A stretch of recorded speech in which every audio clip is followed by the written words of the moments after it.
Hello and welcome to Mindset Mondays with DTK. This is episode number 118 in an ongoing series of live broadcasts designed for folks who are driven by getting better at being who they be, not distracted merely by getting better at doing what they do. This is a place to play with new ideas and try on new mindsets. So if you do me a favor, this morning the technology was just a little wonky. So I'm not sure if this is going live on the thread that it was intended to go live on. So if you'll do me a favor and click share underneath, I'd love to get you to invite your friends, colleagues, etc., to come join the conversation. More voices, the richer the conversation. Okay, so, wow. First of all, it's Memorial Day.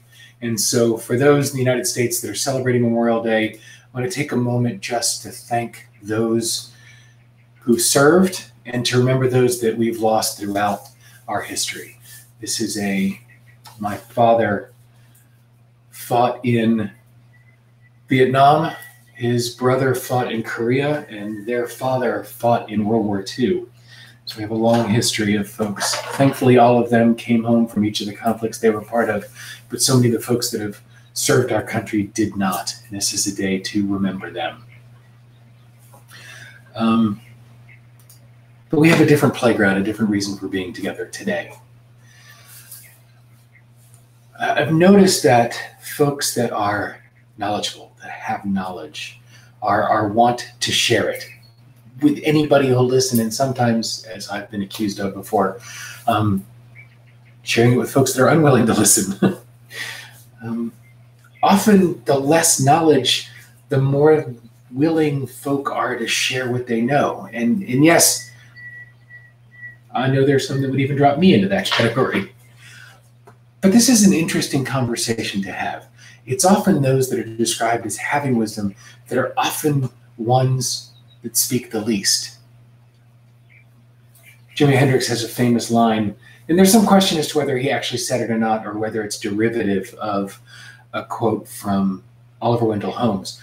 But Jimi Hendrix is credited with the quote that knowledge speaks, but wisdom listens. The willingness to listen, to ask questions, and to absorb is how those that are wise have become wise. Not by prattling on about what they already know. A dozen years into my coaching journey, I realized that every time I learned something new, I very quickly discovered that what I thought was the whole truth was just a tiny part of it. The rabbit hole goes deep. The challenge is that so much of the time we take what we learned initially and take that knowledge and stop. For those of you that follow or know or follow the Enneagram, I'm an Enneagram type 7 or Enneagram 7 and the enthusiast. And one of the traits of an Enneagram 7 is instant expert, meaning we go in for that first dive to acquire the knowledge and then tend to have an overinflated sense of confidence in our expertise in that knowledge. It's sort of like the definition of the Dunning-Kruger curve, the early part of the curve. But all the same, that instant expert piece, when you turn your eye a little deeper and realize that what we thought was the bulk of the truth was really just the introduction, just the entryway to that very, very deep rabbit hole. I learned so much more by listening, by watching, by taking in what's present, and by following those who have led before and going deeper. One of the things I wanted to open this up was for folk to give a chance to share some of their wisdom, some of their knowledge. And what I want to encourage you, hey David, Perry, how are you? What I want to encourage folk to do that are joining today is to play with the idea that what you believe is the whole truth is just a dip. And it's just a teeny part of what's available. David, I know you're on, and you and I have had a great conversation introducing me to some new ways of thinking. And I realized that our conversation was just skimming the surface, and it gave me 10, 15 different conversations to dive into and areas of learning to dive into. And, it's interesting. I found myself excited and titillated by the idea of getting to go deep into this knowledge and deep into this well of wisdom. And then I realized it's kind of intimidating. There's such a volume. It's almost hard to know where to get started. And I know you even shared some of the path to take to get started. And it's fascinating. It's almost easier to stay with knowledge and not dive deeper to try to find wisdom. And that's what's surfacing for me as I had this conversation this morning. So I thank you again, David, for that conversation. David began to introduce me more to the different flavors of Buddhist thought and learning. And yes, that subject goes incredibly deep. And it's a moment to learn, a lifetime to master. It's not even a moment to learn. It's a lifetime to learn. So that sort of surfaced for me a bit today. And then as I look at the Jimi Hendrix quote, the quote that it's often thought of as being derivative of is something from Oliver Wendell Holmes. It's the province of knowledge to speak, and it's the privilege of wisdom to listen. The providence of knowledge to speak and the privilege of wisdom to listen.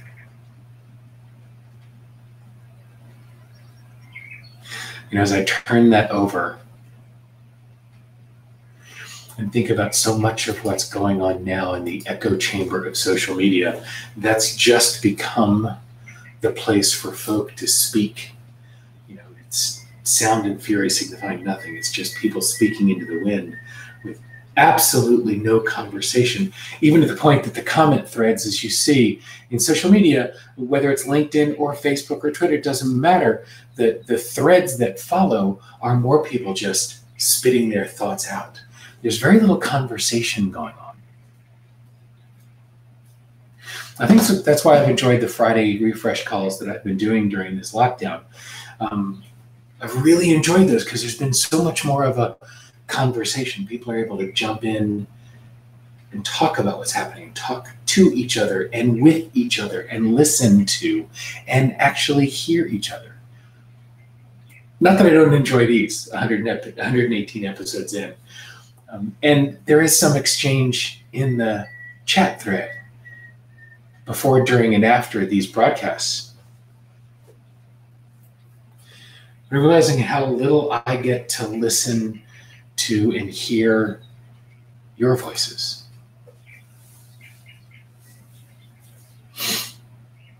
And I want to play with that more. I want to play with opening up for these to become a conversation and inviting folk to come on live during this conversation. And so in the coming weeks, the way I'll be promoting these, there'll be a link that you'll be able to click, and I'll be able to bring you on the video and have more of a conversation and more of a thought playground here. Because I think that's what we're all craving in one way or another, is the opportunity to be part of a conversation and not to be yammered at and not to be talked at and not to have knowledge and opinion spit out at us, but being able to have an exchange. There once was a time in this country and definitely elsewhere where we knew how to disagree without being disagreeable. And taking this back to Memorial Day, that's what we fought for all along. And civility has been lost. I know, because I have a tendency to dive in, and I can be a little cranky about it. But I think the opportunity to be able to disagree without being disagreeable, to be able to have conversations about things that are important and even difficult without being difficult to each other. And it's a weird situation that we're in. We're willing to speak at each other, but not willing to talk with each other. And what I want for us as a people, as a nation, as a globe, is to be able to have conversations, no matter how difficult the topic. to be able to speak to each other. Like what David says, gentle conversation, listening, accepting others' opinions without having to change them. We are living in a world where there seems to be an overriding energy of wanting to change people's minds. It's almost as if it's not just the idea that I'm right and you're wrong, and until you agree with me, you're going to remain wrong. No, it's an opportunity to, here's what I believe, here's what you believe. Let's talk about the differences in the background of where we come from and why those beliefs are those beliefs and how they came to be. It doesn't need to be about changing each other's beliefs.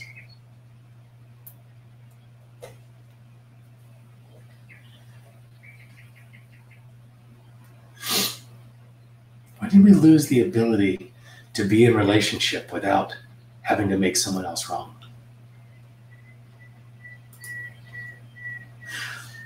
Phil says, I wonder in this COVID era, do we need to clear our mind of old models and be open to more discovery? Maybe wisdom is part of that discussion.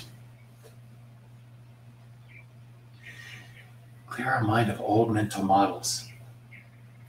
That's fascinating, because what comes up, Phil, is, man, the human mind doesn't like to let go of anything.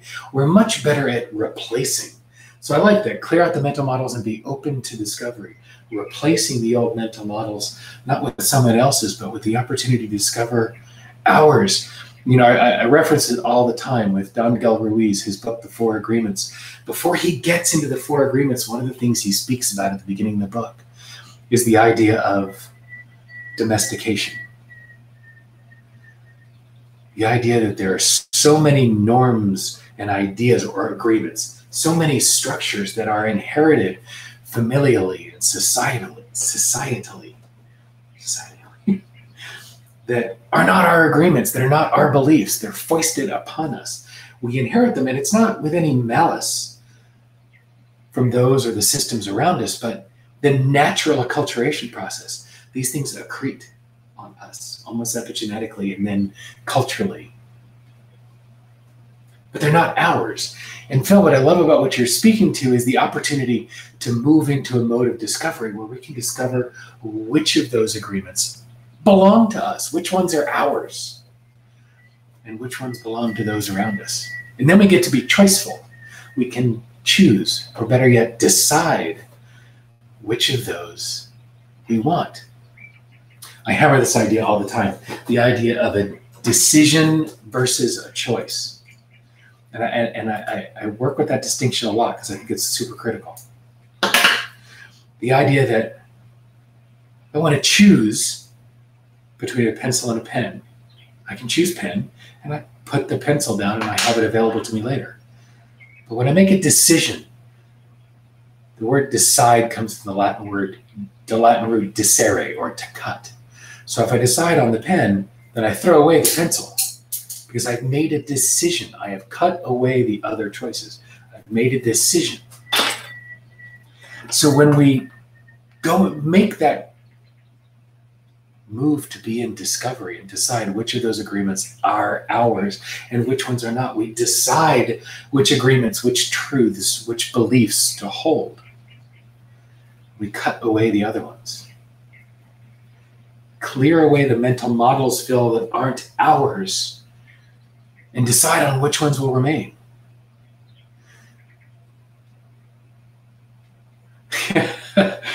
Cindy, I hear you. That would require a certain level of maturity, which many don't have.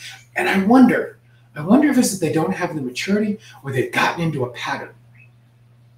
They've gotten into a comfortable pattern of not having to test assumptions, test beliefs.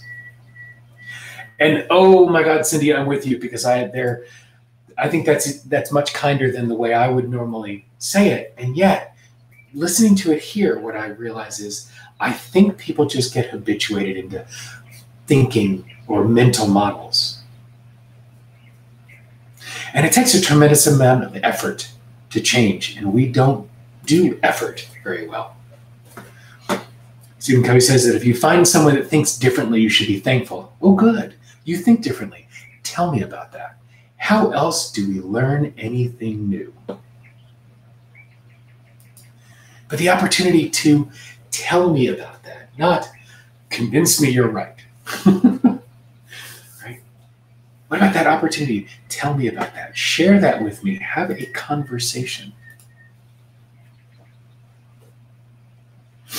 Many may be living in fear now are defaulting and hanging on to their familiar ways. Oh my God, yes, because familiar is easy.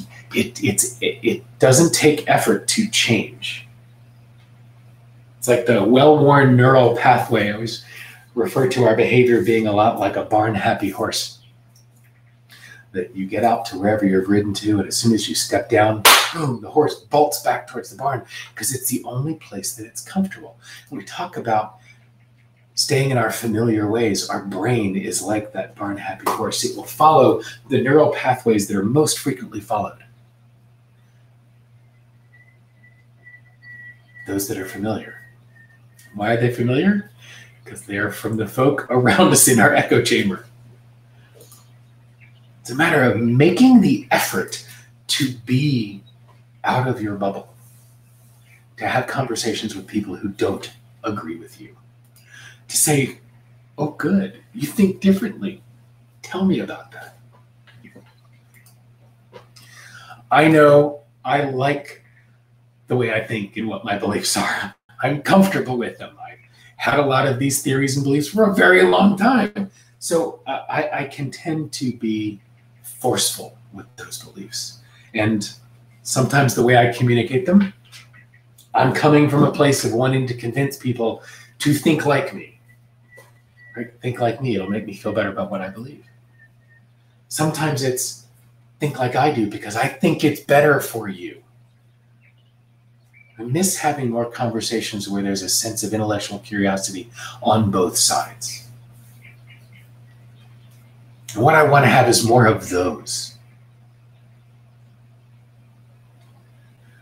Right? A chance to be engaged in a conversation.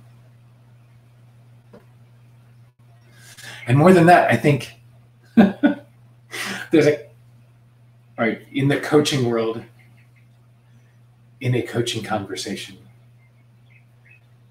early on, new coaches will find themselves speaking a lot. And one of the things I share with them is, wait, it's a great acronym. Why am I talking?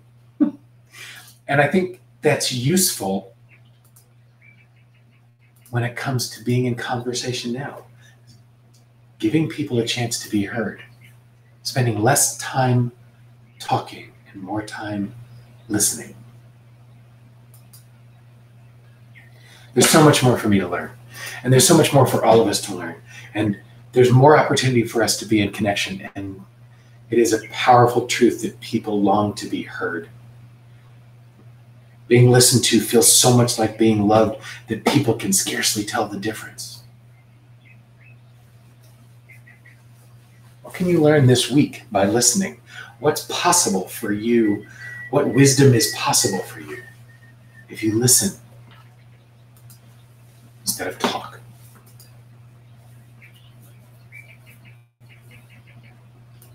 So thank you for those in the US for joining me on this holiday weekend morning. For those far-flung outside the US, thank you for joining in whatever hour of the day. Would love to have more of your thoughts on this conversation. You can always come to facebook.com/groups/Mindset Mondays or mindsetmondays.tv. Either way, you get a chance to join the conversation, be part of the private Facebook group, and be part of the conversation. David, I keep the birds and the stream sounds all day long in my office. So again, thank you for joining in. And between now and next week, as I always ask, what mindset will you choose?